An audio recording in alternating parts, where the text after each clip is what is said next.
chapter 2 is kind of interesting. The first half of chapter 2 is, again, storytelling, basically walking us through the concepts, fundamentals of the financial system, money definition. Okay, we don't want to go through the slides because that's going to be too boring to just go through the slides. That's definitely the last thing we want to do. Again.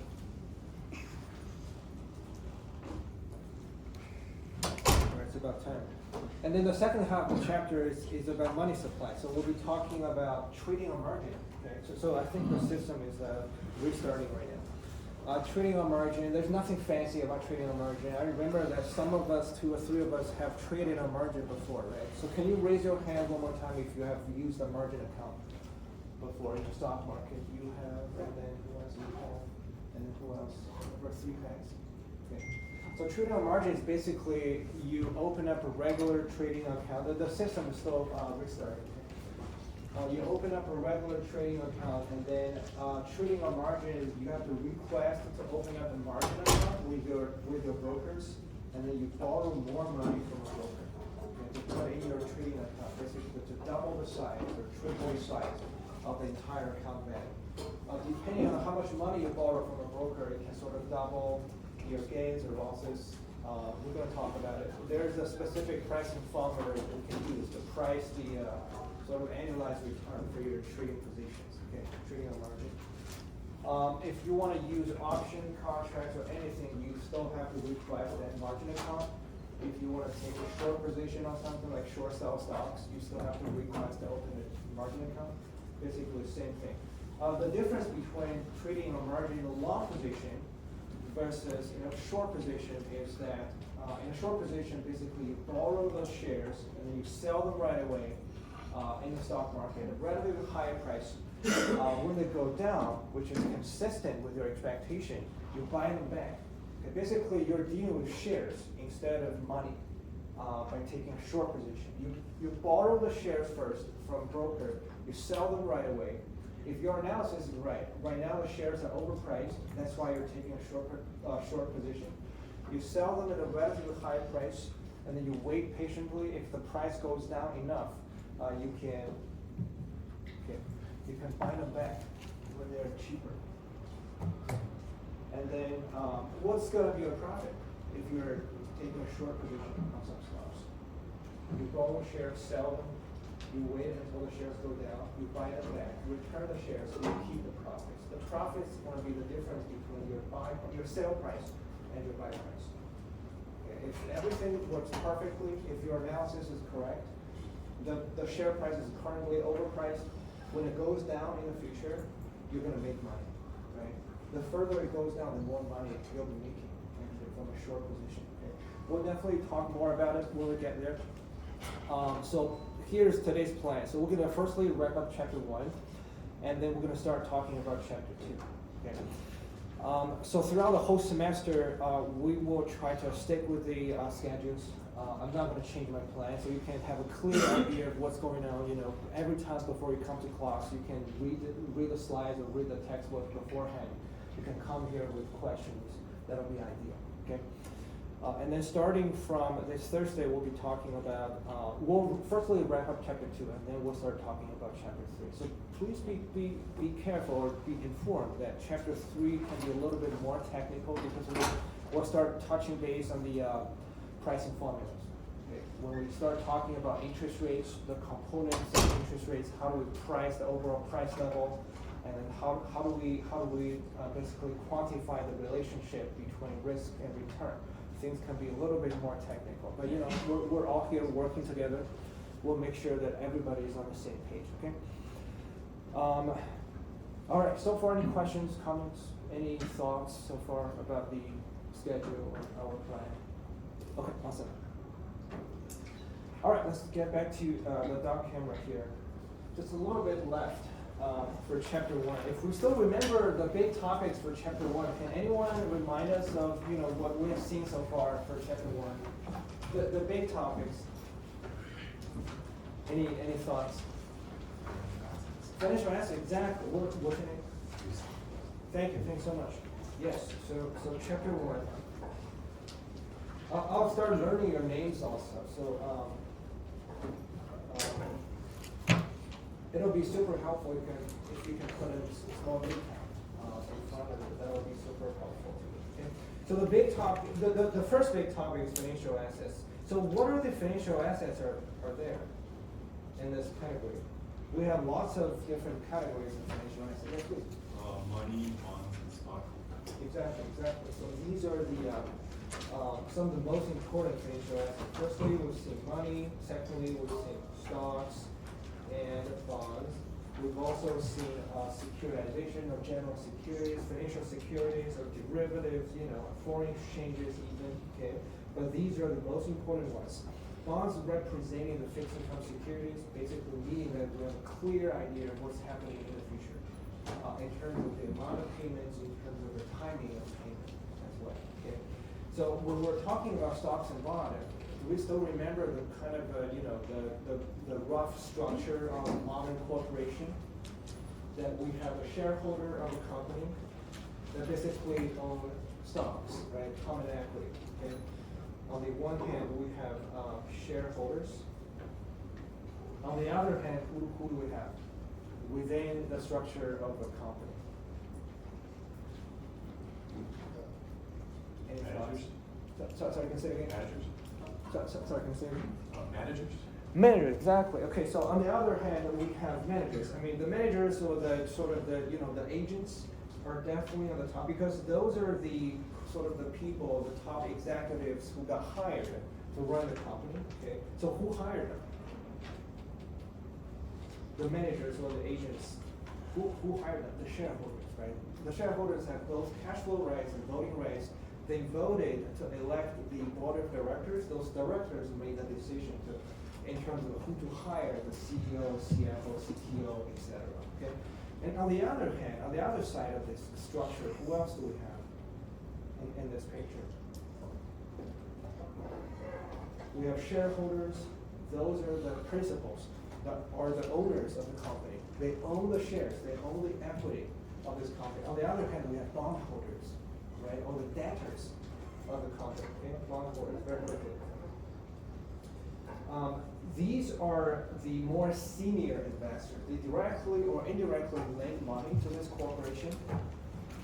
But these two groups of investors, they have conflicts, right? If you're a shareholder, if you, for example, own one share of Amazon or Tesla, what's your incentive?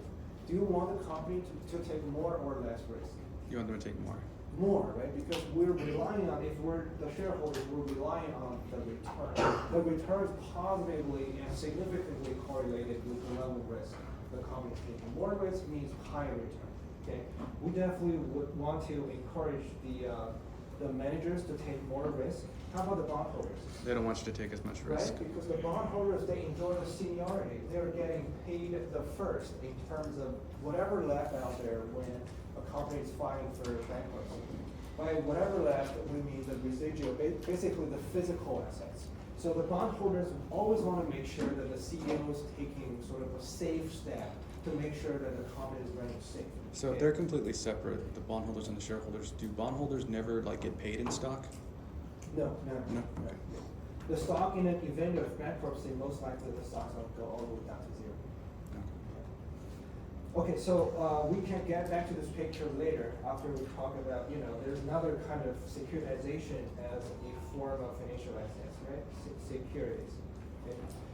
And we've also, you don't have to take notes one more time because this is something we've seen already. Just a quick reminder of what's going on here. Right before the subprime mortgage crisis, to get back to your question earlier, how do we sort of think of the regular banking system and the shadow banking system? So what are the differences out there between these two systems?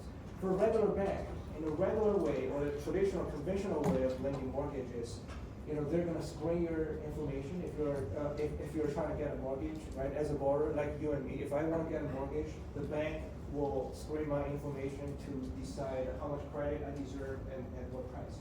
Okay? That's the conventional way. However, with the innovation of securitization, the banks can give you the mortgage today and sell your mortgage tomorrow, immediately, to some secondary market investors through Fannie Mae or Freddie Mac. They can sell it to some investment banks through the kind of the securitization channel. How that works more specifically is that they can firstly spin off your mortgage to a legally associated special purpose vehicle. This SPV, special purpose vehicle, is associated with the bank, but not closely tied to the bank's balance sheet. So that the good thing about this is, once banks shift your mortgage from their own balance sheet to the SPV, they don't have to deal with the risk of the mortgage. They can sort of get the cash back immediately and lend the cash to someone else, okay? And then they can sort of pool different mortgages all together in one pool, bigger pool, which is the mortgage-backed security, okay? And then how do they make money from this mortgage-backed security? So the mortgage-backed securities price is entirely based off of the monthly payment in terms of the interest payments, in terms of the principal payments. It's a stable cash flow thing. They pool thousands of, tens of thousands mortgages together in this mortgage-backed security. The securities risk is completely diversified away. It's super safe, to be honest. I mean, if you put Alabama mortgages with Texas mortgages all together, the chance of, defaulting the whole thing is close to zero. Okay, so that's why they're most often rated as AAA. Very safe. There's nothing wrong about this credit rating. It's super safe on paper. Okay, and then they can further, pool it in an extra step in a CDO or whatever. They don't have to, or they can sell the MBSs directly to the secondary market. Okay, to some investment banks, to pension funds, to mutual funds, or money market mutual funds, et cetera, et cetera. Okay, now here comes the question that we didn't talk last week. If you are, all of you are super smart. If you are the investment bankers, if you're interested in buying the mortgage-backed securities, what could be your concern here? If you're this guy, you want to protect yourself because there's a huge information asymmetry going on here, right? You're interested in this overpaid but super safe mortgage-backed security. You're interested in this super stable cash flows,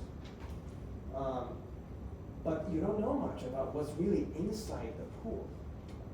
The banks can do some nasty things and put super risky mortgages in one of the pools, and you have them to purchase. How do you protect yourself? It's a tricky question. There's no wrong answer. Any thoughts? You can sort of, say whatever you want. Anything. There's no wrong answer. This is a really tricky question. I want to say short, but that they're buying it from them, so that would make sense. So assume that you have already purchased a piece of mortgage-backed security. There's one option. There was the case that there was an insurance product that was available right before the financial crisis. Actually, that's called. You've definitely heard of this terminology, CDS, credit default swaps. Oh yes. So that's something that, for example, big insurance companies like AIG created or innovated to make sure that the secondary market investors, including investment banks, pension funds, etc., they're protected. So how did the CDS or credit default swaps work? Was that if, for example, if you're running an investment bank, if you bought thousands of mortgage-backed securities, you want to get protected, right? Because you don't want to suffer those kind of risks just because the banks were not doing their job. You want to buy a piece of CDS that's written on this mortgage-backed security so that in bad event, if the mortgage-backed security got defaulted, you can be paid by whoever the issuer of the CDS is, for example, AIG. You go to AIG and you buy one contract of CDS. So if your mortgage-backed security has problem, you will get paid from AIG. More credit default swaps, super fancy stuff, pretty interesting. Everybody not so far is happy, right? If things keep going this way, the house prices keep going up. The investment banks that keep buying, and then they're protected from the CDS through the AIG company or any other insurance companies out there. Okay. However, if we're talking about the credit default swaps or any insurance products, how does that change the structure of this company? If you're the investment banker, are you the shareholder of the company or you're the bondholder of the company? By the company, we're talking about the bank, actually. We're talking about the bank. Are you the bondholder of the bank or the shareholder of the bank? What piece of asset are you holding? if you're the investment bank, let's say Goldman Sachs, on this picture. Any thoughts? Can you repeat the question?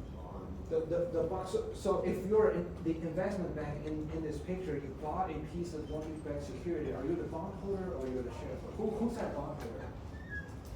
That's correct. You're the bondholder because you purchased the sort of the physical assets that's backed up by the future cash flows. So you're the bondholder. Your incentive is supposed to be that you're going to encourage the managers to take less risk, right? Based on the conventional view of things. However, once you bought the credit default swaps, you know that you're protected. Do you still care? Or do you still care that much?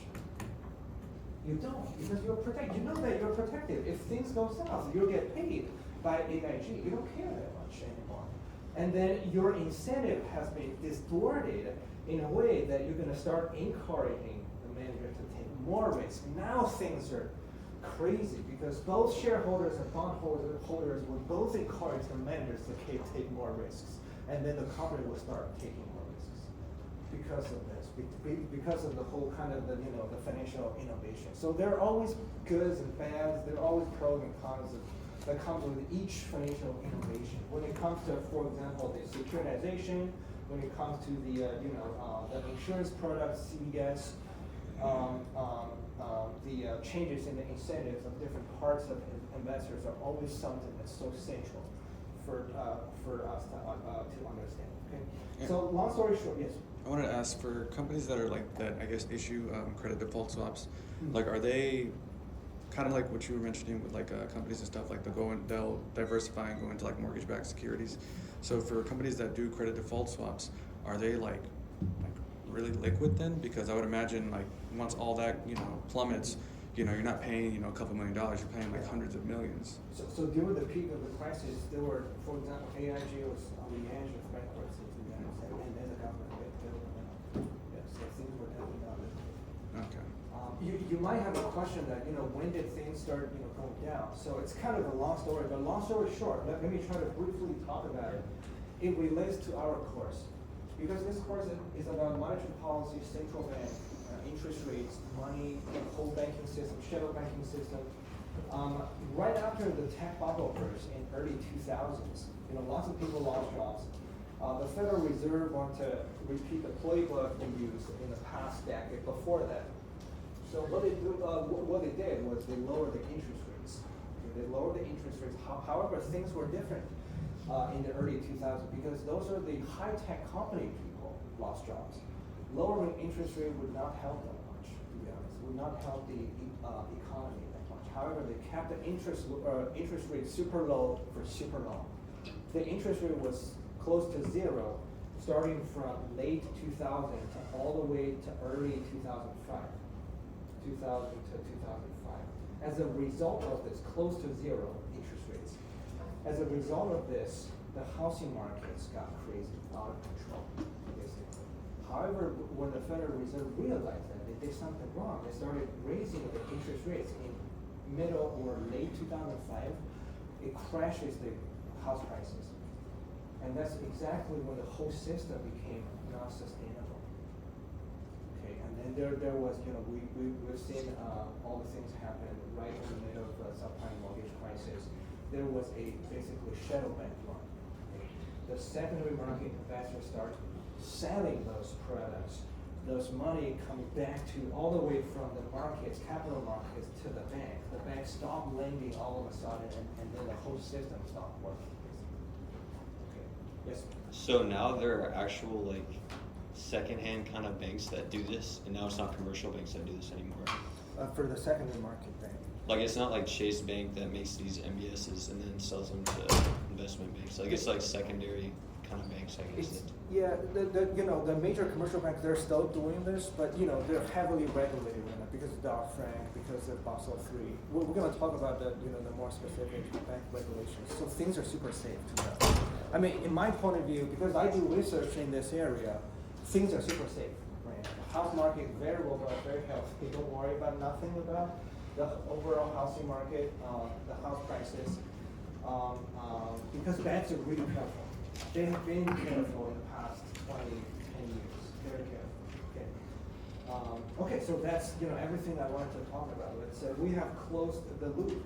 We're talking about the innovation CDS credit default swaps. Any other questions or thoughts? Any other comments so far regarding the system? Okay, awesome. So this is the first part of chapter 1. How about the second part? Do we still remember the second big topic of chapter 1?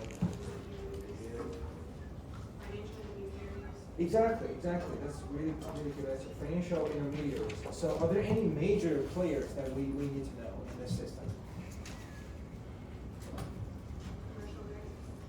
Exactly. We have commercial banks, we have credit unions, and who else do we have in this whole system? Investment banks, right? And then we have insurance companies, pension funds. So we'll be spending different lectures talking about different players thoroughly. Most important thing is the commercial banks. We'll talk about banks' balance sheet structure, the risks they're facing thoroughly and carefully. Okay? And then we're going to talk briefly about credit unions. We're going to spend roughly 2 to 3 lectures to talk about the pension funds, insurance companies, and then how they manage their risk. It's basically the sensitivity to the interest rate risk. That's basically going to be for the whole semester. All right, awesome, really good. And of course, on the top of this, we also have mutual funds, ETFs, money market mutual funds. So who are the money market mutual funds? They're also part of the shadow bank system. Right? They take deposits, but they're not regulated as banks. If they take deposits and they're not regulated, we call financial institutions like this generally as shadow banks. If they're deposit-taking institutions, but they're not heavily regulated. Because banks are they're heavily regulated. They have different kind of liquidity coverage ratio, they have capital requirement, they have taxes that do a lot of things, stress testing, a lot of things. These days banks are pretty tough to survive, especially for like small or regional banks. For example, Silicon Valley banks. I think we'll talk about Silicon Valley banks in the second largest topic, starting from like in about 2 weeks. We're going to walk through what happened to Silicon Valley banks, and then we're going to understand more about the overall nature of this banking system. Okay? This is the second big topic. We're doing very well. And then on the top of that, we've seen the financial markets, right? Very quickly, the financial markets. More specifically, we've seen 2 different ways of pricing the market indices. For example, the FP 500, the Dow, and the NASDAQ. Okay, financial markets. Okay. Can anyone remind us of the 2 different pricing regimes?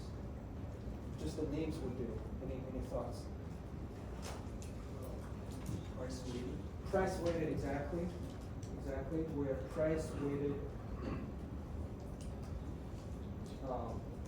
calculation regime to calculate the overall market index.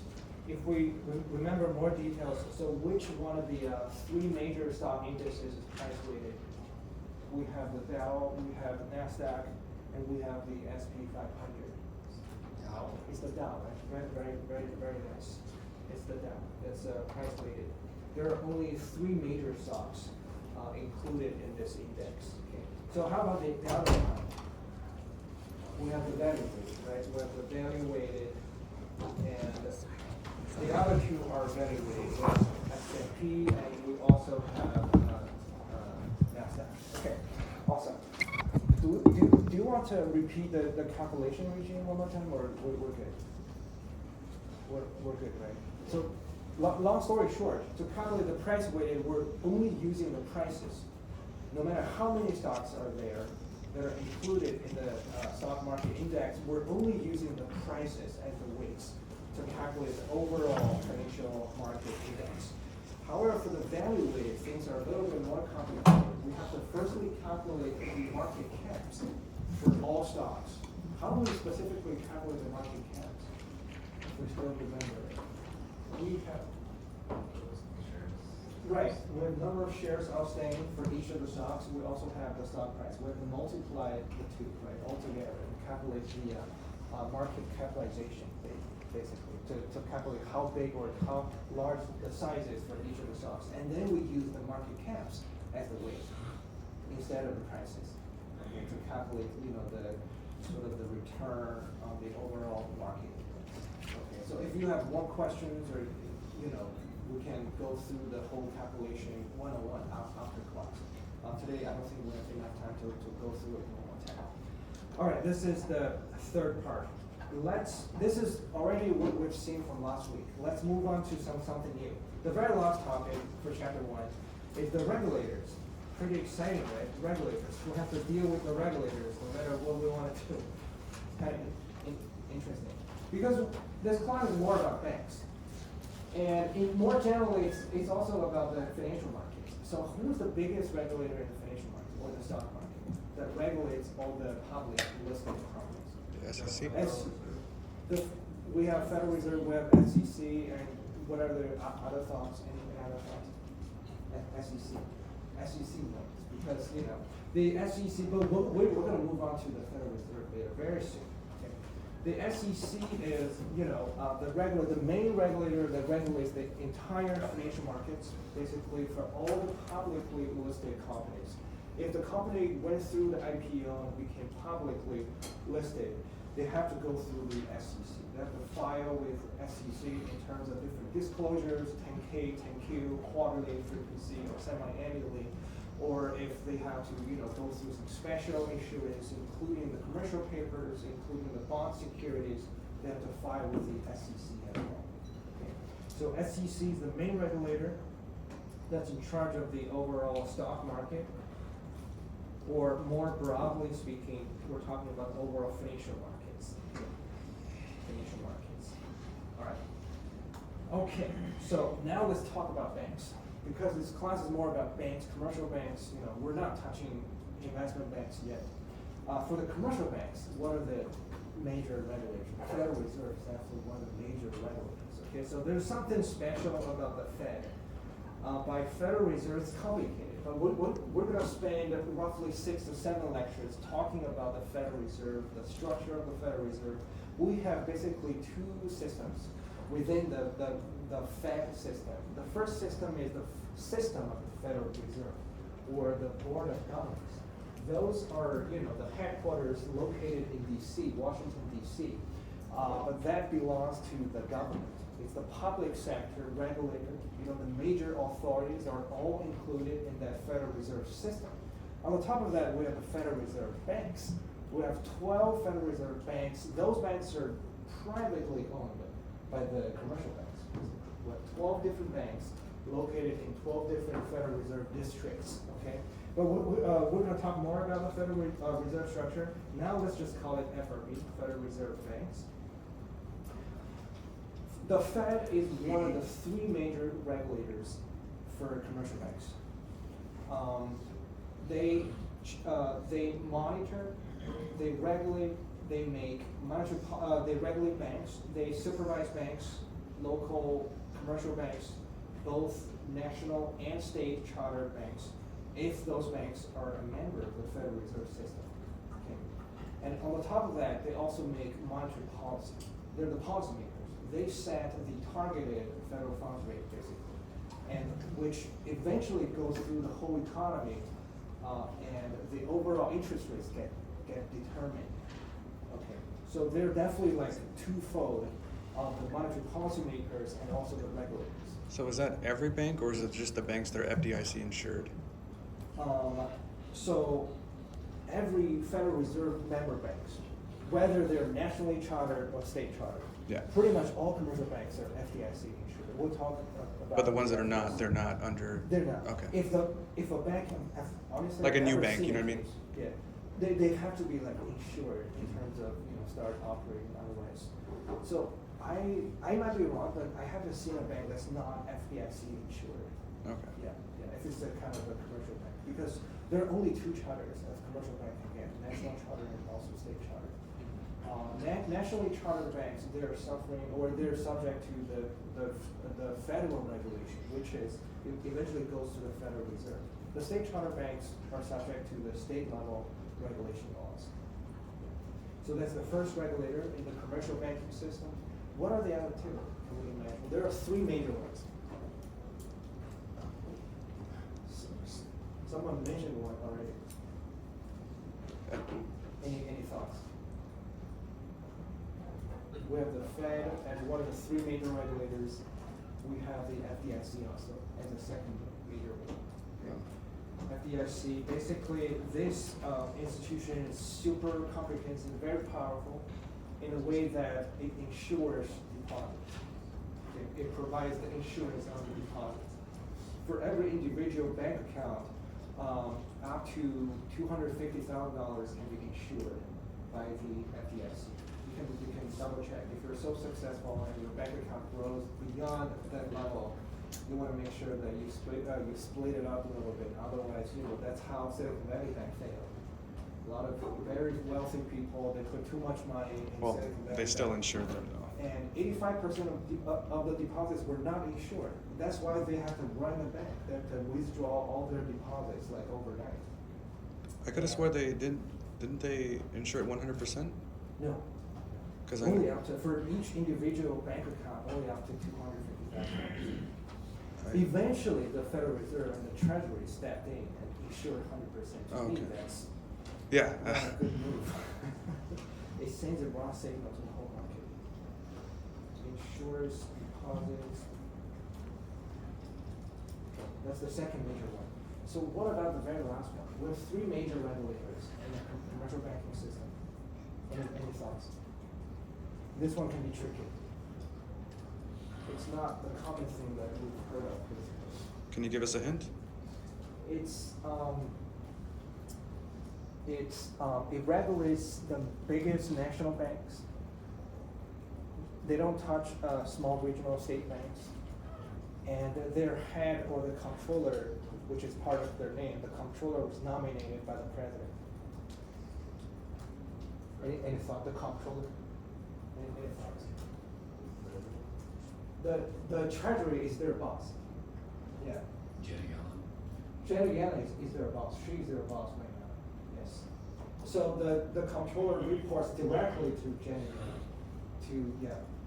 So the full name of the regulator is the Office of the Comptroller of the Currency. It's a super long name, but for short, it's called the OCC. Okay. You don't have to write it down, but let me spell it out a little bit.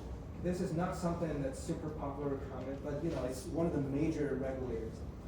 The Office of the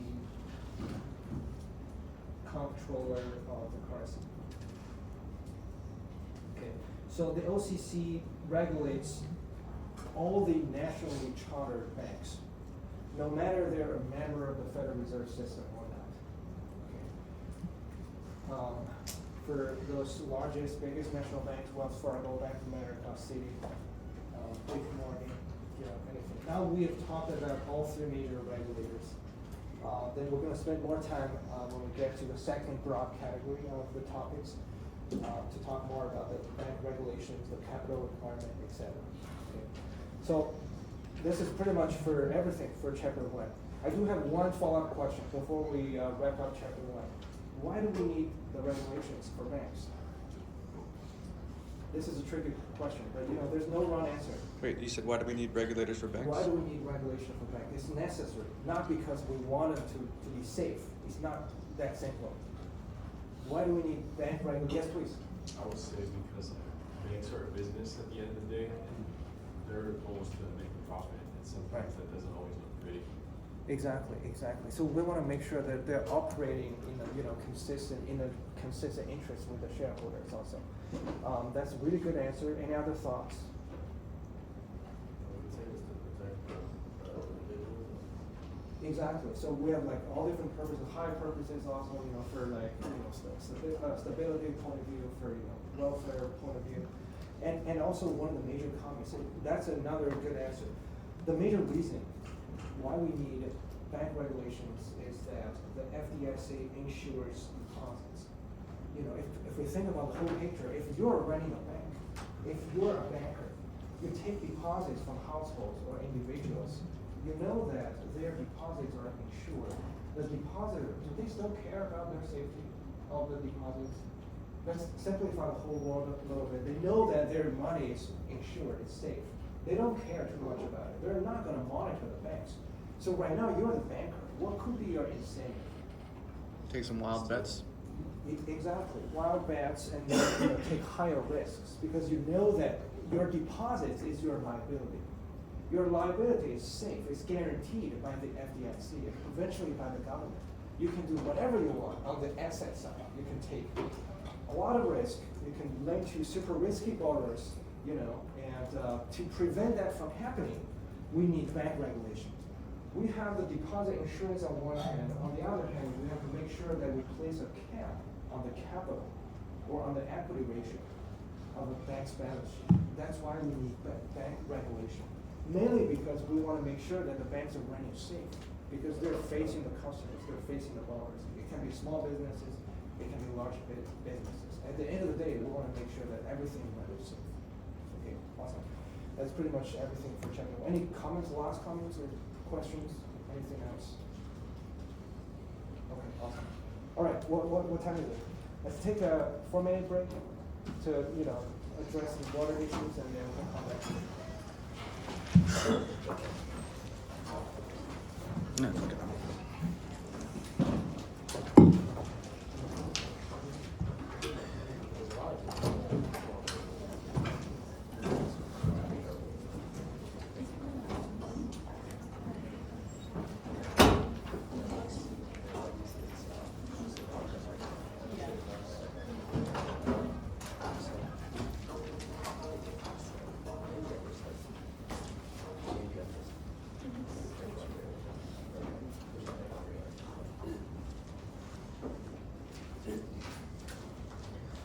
Is my volume all right? Is my voice high enough?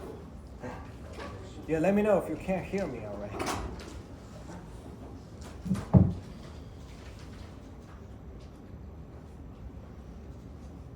I'll try to get a microphone for next week.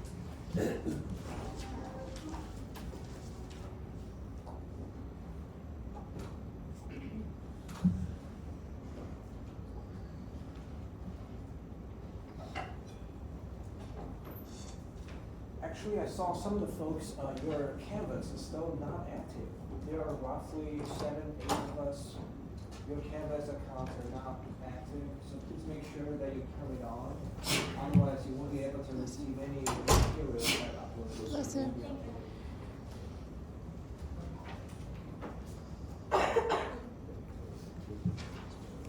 you know if they're gonna fix the Wi-Fi?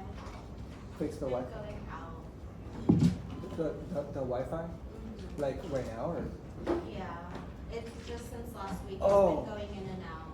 I don't know if the campus is gonna do something like. Okay, are you talking about the dual process or just the Wi-Fi? Just the Wi-Fi. Just the Wi-Fi, okay. I'll try to see what I can do, but honestly, it's beyond my control. Yeah. Yeah. So you have.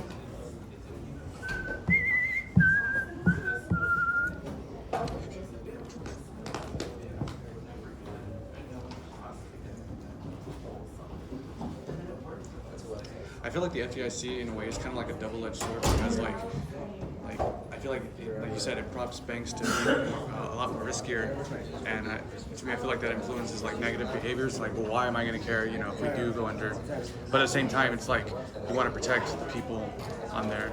Yeah, exactly. So I don't know which one. It's kind of interesting because in the past 100 years, we're going to briefly talk about that also. In the past 100 years, a lot of major financial crises, leveraging the lender of last resort is a big problem. People want to make sure that when bad things happen, they have the last say. Yeah, which is the FDIC in this case.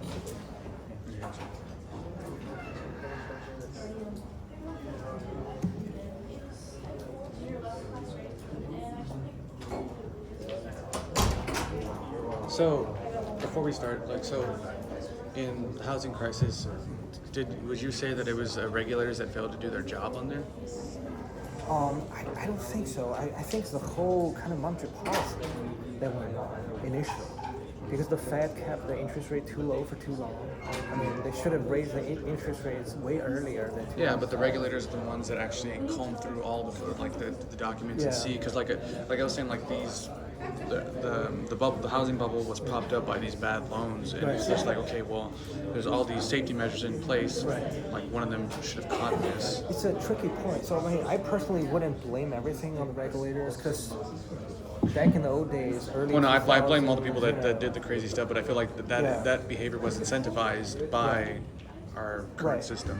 The whole securitization, mortgage-backed securities were super new back then, to be honest. I mean, and the In the 2000s? regulators, the regulators, they didn't Haven't they been know around since how the to- 70s or 80s? Not really. I mean, like if you think about the whole investment banking, like the tranching system, I mean, they started really off in early 2000s. Yeah. Okay. Right after the tech bubble. So everything, especially the CDS, was super new to the regulators. They didn't know how to regulate it. Just like blockchain technology these days, the regulators are still learning. I'm very much looking forward to the Silicon Valley Right, thing because right. I want to know like why were all those, because I know FBI. Skype had like $400 million in one bank, and I'm like, Yeah, exactly. that guy should be fired. Whoever put that money in there. But it's like they covered it. I'm like, whoa. All right, let's continue. So everybody's back, right? Okay, awesome. All right, let's talk about chapter 2. You know, in chapter 2 we have slides, but we don't want to just go through the slides. That's not going to be too boring. You can do this outside of the classroom. We don't have to go through all the slides like all together here, right? So let's quickly go through it. Just spend a couple of seconds. There are a couple of major topics that we want to talk about for chapter 2. The first one is, why do we need money? The second one is the key functions of money, right? So what do we need money for? We're using money for their key functions. And the third one, we're going to talk briefly about the payment system, and then we're going to talk about the sort of the fancy fintech or blockchain-based technology, okay? And then we're going to move on to money supply, a brief definition of concepts of M1 and M2, how we understand the money supply, how we understand the circulation of the currency, okay? And then eventually we're going to talk about the super fancy, exciting stuff, the trading on margin kind of thing. Because trading on margin is a very fast and efficient tool or way to increase the money supply. If we think about it, those money are lying in the brokerage's account. They're not using it. So we don't consider those kind of money accounts as part of the money supply. If we borrow the money from it, we use the money in trades, we're increasing the money supply. So in that regard, we really have to talk about trading on margin because they can sort of double the amount of money we have in the overall stock market. Okay, so that's a brief plan for chapter 2. I don't think we're able to finish everything today. We don't want to rush too much.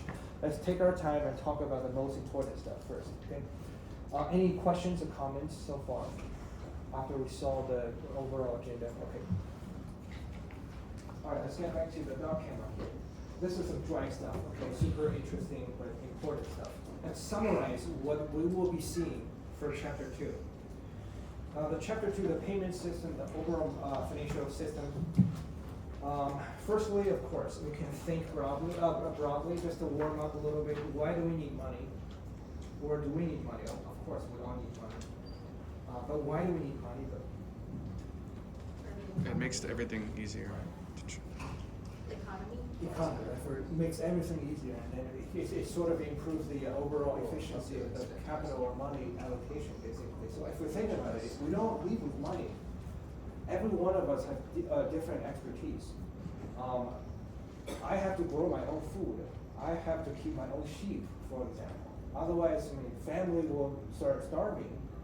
However, if we have money, we can let the smart people do their smart things, and then we just use money to trade, to exchange different goods, to exchange different services. It's kind of making the overall whole economy more efficient. We definitely need money for efficiency purposes, and of course for many other reasons. But it's just a warming up question. Okay. The second part is what are the key functions of money? This is just some housekeeping stuff. It's pretty straightforward, very simple. We don't want to use this as a question. The key functions of money can be summarized in 4 ways. Firstly, it served as a medium of exchange. We can use money as a medium of exchange. Okay. And the second key function is a unit of account. Basically, $1 represents $1 worth of gold. that the Federal Reserve owns you, basically. If you have a $1 bill, it means that the Federal Reserve owns you $1 worth of gold. Because, you know, the currency, the fiat currency is backed by the gold value. Okay. Unit of account. And then the third major function is a store of value. You can, you know, of course, store the value of currency in your bills. Store of value. And the very last function of money is standard of deferred payment. There's nothing fancy about these four functions. It's pretty much common sense. And we don't want to spend too much time on it. Let's spend more time on the more kind of interesting stuff. Deferred payment. If your company promised to pay you $100 next week, the $100 is still going to be $100, regardless of the time value of money, which we'll be talking about. Okay, awesome. So the four key functions: the median, unit of account, stored value, standard. So far, any comments or thoughts? Okay, we're going to move on to the third one, the payment system. The payment system. So it's kind of interesting. We're going to talk about the history, the modern history, more recent history. We're going to talk about the present, and then we're going to talk about the future. Okay. In this payment system, it's very interesting stuff. It's roughly speaking started in early 90s or late 80s. We started to have ATMs because back in the old days, ATMs was not a thing. And then it was not until late 90s we have the current ACH system, automatic clearing house. So that's when most commercial banks became more electronic or automatic. If we deposit money with the bank or if we transfer credit from one account to another, it's going to go through the ACM system to make sure that everything is recorded electronically and very accurately. Okay. There is a huge drawback, you know, associated with this ACH or automatic clearing house system. It's the time it takes for the fund to be settled. Right now, as you can imagine, how many days does it take for your deposit to show up, like the real money in your bank account? 2 days. Wow, your bank is fast. Any other thoughts? Two days. My bank takes 3 days, basically. I bank with Bank of America, and it sucks. But I'm just too lazy to change the bank. So Bank of America, they either increase the interest rates. They still give me like close to zero checking account interest rates, and it takes forever for a fund to be settled. We're going to talk more about the big national banks' business model. Things are super different these days for big banks. You know, that's why they're keeping their deposit rates super low. So that's one of the major topics for sure. However, compared to credit unions or the small regional banks, chances are they're more likely to give us a higher deposit rates because of the differences in the business models. Okay. We're definitely going to talk about that. Okay, so getting back to the payment system. In the present and in the more recent history, we've been using the ACH system or the automatic clearing house system, basically that makes sure that every transfer of funds are being recorded electronically.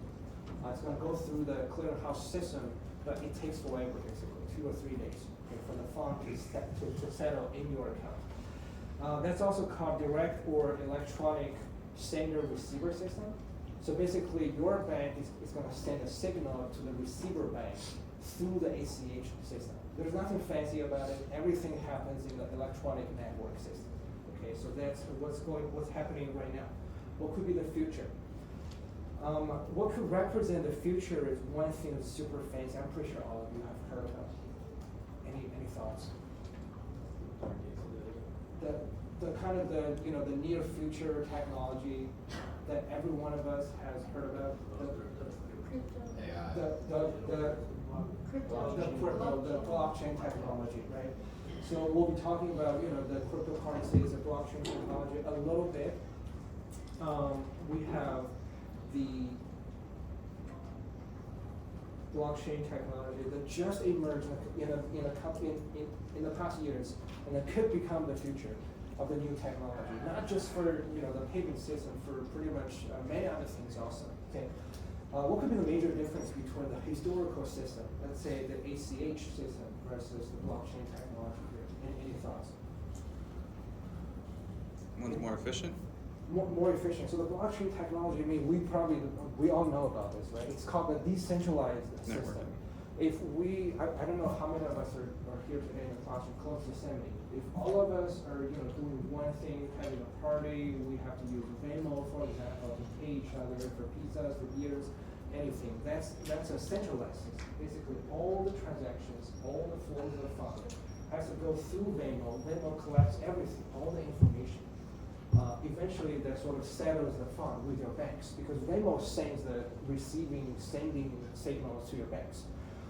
However, instead of Venmo, the centralized system, blockchain technology is using the decentralized system to make sure that we're all on the same page.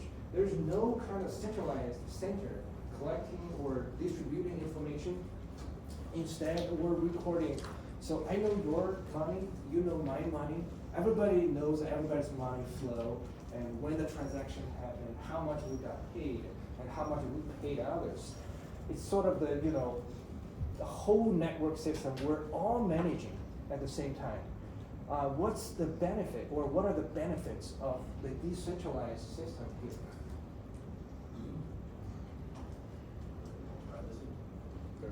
There's definitely no privacy. Yeah, there's no. There's Yeah. definitely no privacy, because I know Everything's how much money you recorded pay. on there, yeah. So that's one of the drawbacks, to be honest, the privacy, and also the cost to maintain to be safe. And the adoption, because The adoption. like right now, I know the U.S. is not very crypto friendly. They give like the exchanges a lot of grief. Like I think they most recently filed, I think it was an injunction on Coinbase because their trackings and how they did the pricings. But I know you have no privacy when it comes to blockchain. Right. It's definitely one of the drawbacks. But we're talking about the benefits. Everybody's on the same page. We know exactly what happened. It's part of the blockchain technology. If we want to summarize it in one sentence, it's the exchange of information instead of exchange of items. If we think about the old system, if we're still using the ACH or any centralized way, if we're using YouTube, if we're using Google, our information goes to the center, and then the receiver gets our information, and that's it. The receiver is not going to get any other people's information just through that piece. So we're exchanging items using the old system. For example, if you have an apple, I have an apple, we exchange our apples. How many apples do we end up with eventually?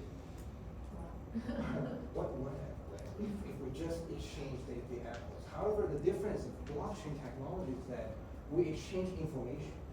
Now I can have your apple, you can have my apple. We end up with two apples at the end of the day. So everybody has the entire universe of information at the end of the day using blockchain technology. That's the major difference between the old traditional system versus the new kind of blockchain system. But there are a lot of drawbacks. Of course, we've talked about it, the privacy concerns, the environmental concerns, because it takes a lot of electricity, a lot of energy to sort of dig up all these coins. We're not talking about Bitcoin, we're not talking about all the cryptocurrencies, because those will be a different story. Coinbase, stable coins. I remember last year when stablecoin, I forgot the name of stablecoin, collapsed. The only stable, Terra Classic? Yeah. Or no, Terra, yeah, it was the Terra dollar, yeah. There are so many of them. The only stable coin was Dollar Tree, actually. Every one single coin remained at $1 per piece. But but blockchain technology can be super useful. What can be other drawbacks of that are associated with the blockchain technology? Yeah. So the cost of maintaining safety and stability is getting more and more expensive over time. That's really a good point. Any other thoughts? To go with that, like not as much regulation. Right, exactly. So the regulators do not know so far how to regulate. Even though the funds can be transferred immediately, there's no delay or no miscommunication at all within the whole system. It's super costly, it's getting more expensive, it's not very environmentally friendly. And another thing is hard to monitor, hard to make sure it's safe, because certain part or certain section of the economy that doesn't want to be part of the fiat currency will choose to use blockchain. it can be another issue as well in the long run. I mean, another one could be that there's a huge learning curve when it comes to blockchain. Right. Yeah, because if you don't know what you're doing, you're gonna. Right, you can- exactly, yeah. And blockchain, you know, one of the good benefits of blockchain is that it can not only use in the payment system, it can also use in many other ways. For example, Walmart in Canada, the Walmart division in Canada is currently using blockchain technology. It's called the Ledger Distributed System. Basically, Walmart in Canada, they hire 7,000 more truckers running on the roads every day. And then each invoice takes 200 more data points to be recorded. In each invoice, it takes a lot of work, it takes a lot of communication, a lot of, you know, unhappy customers because of the data errors. They started using blockchain technology 2 years ago, roughly early last year, and then things got resolved immediately because everybody's on the same page. Okay, so every single one of the data point gets recorded automatically. In the same time, every single one of the trucker customers, shoppers are on the same page. That's a huge benefit of blockchain technology. All right. Another thing that can represent the future is called the Federal Reserve's launched payment system. It's called FedNow. This thing can be a game changer to the payment system. We want to talk about it briefly, but you know, at the end, this thing can be a game changer because there are a couple of major differences between FedNow and the ACH system. So for FedNow, it's launched by the Federal Reserve, the central bank. It can make sure that the transfer of the fund can happen immediately. You don't have to wait at all. And then that's the fiat money, the CBDC, basically the central bank digital currency. They can deposit the electronic $1 into your account in no time. You don't have to wait for the fund to be transferred, to be settled. Everything's safe, secure. And we can imagine how is that going to change the whole game to the whole banking system? Any thoughts? Yes. Well, I had another question in regards to FedNow. So how is it? Like there's this app called Zelle. Yeah. And you can basically send money to a friend or family member to either be their bank, and that money like shows up within like seconds. So is it using like the FedNow, or like which form would it be? It's a very good question. I use Zelle because Yeah. I bank with Bank of America. Mhm. Zelle, I think what they do is they still rely on this ACH system. The number can show up immediately, but you know you have to wait for 2 or 3 days for the fund to get sent over. No, it shows up automatically. Yeah. It's automatic. Yeah, that's why I was. Yeah, go straight to your bank. That's why I was kind of like, But, No, you don't. but that has to be like between Bank of America accounts. huh?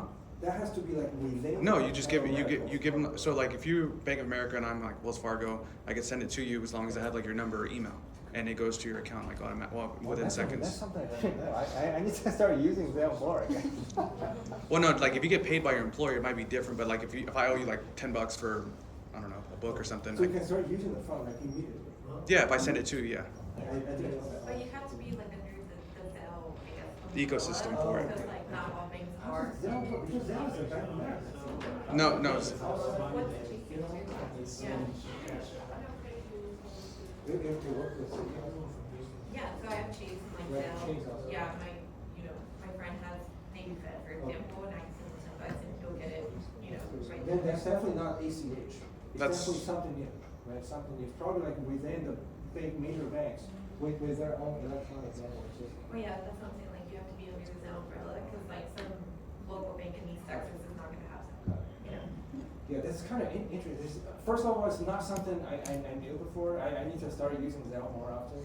And second of all, I think that's one of the tools or strategies that the big banks try to steal customers from the smaller banks. Because the smaller banks, they're not, chances are they're not within this network or under the umbrella. I know they use that much, now they started like tracking how much transfer to make, Okay. and start taxing you if you $600. Okay, that's pretty good, yeah. We can combine the different topics when we're talking about the kind of the big banks, hedging strategy, because their strategy is like in one land, they're maintaining thousands of different branches, and then including establishing the Zelle system, for example. On the other hand, on that land, they are protected, they're hedged. All they have to do is to keep maintaining those branches and market power, so that they can charge close to zero deposit rates to their deposit. On the other hand, all they have to do is to keep lending super long maturity loans. On both legs, they're hedged. That's the new model of big national banks. They don't have to worry about nothing about the interest rate risks. However, that's the polar opposite to smaller regional banks, for example, Silicon Valley banks. They're exposed to great risks in terms of interest rate structure because they don't have the luxury to use Zelle to have any established payment system. That's their big problem. Moving onwards, I think people started talking about how many banks do we need in the economy? Probably just 5 or 6 major banks. That's it. Nobody needs small state banks. But honestly, I don't agree with that. I mean, we definitely need more banks because different banks can have different expertise. We can talk about it. We can think about it when we get there. It's going to be the second or the third major topics in about a month. Okay. Definitely. Thanks for the inputs. Thanks for the feedback. It's super interesting. Any other thoughts or questions, comments before we wrap up chapter 1? Before we wrap up the first 3 topics. Okay. Awesome. All right. So the payment system. The fourth item is the money supply. Instead of going through the slides, let me just give you the concept or the fundamental definitions of money supply. When we're talking about monetary policy, we're talking about how the Federal Reserve is trying to manage how economy is operating. We're talking about basically the money supply. They're trying to manipulate how much money is available in the overall economy. Okay? But the theme here is how do we define money supply? When we're talking about money supply, that's definitely one of the terminologies here that we have to pay attention to. We have, broadly speaking, we have 2 ways of measuring the quantity of money in this overall financial system. The first one is called M1. It's the core quantity of money supply in this financial system. There are 2 major components in this M1 definition. The first one is currency in circulation, okay, which is straightforward to understand. Currency in circulation. That's the first component. The second component is the checking account deposits. Okay, so basically, those are the checkable deposits you can withdraw tomorrow in no time. Okay. As we can see, the 2 components included in the M1 category are super liquid and very safe. Okay. Awesome. Again, there's nothing fancy about this definition. It's a pure concept of the quantities of different ways of defining money supply. And the second way is so-called M2. We have everything included in M2 that comes from the M1 category. Okay, so we have the M1. And on the top of that, we also have a couple of other smaller items. Okay, the first one of the smaller item is time deposits.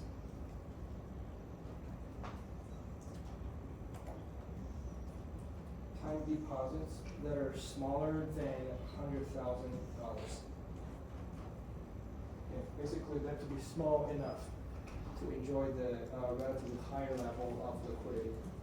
And on the top of this, we also have savings accounts.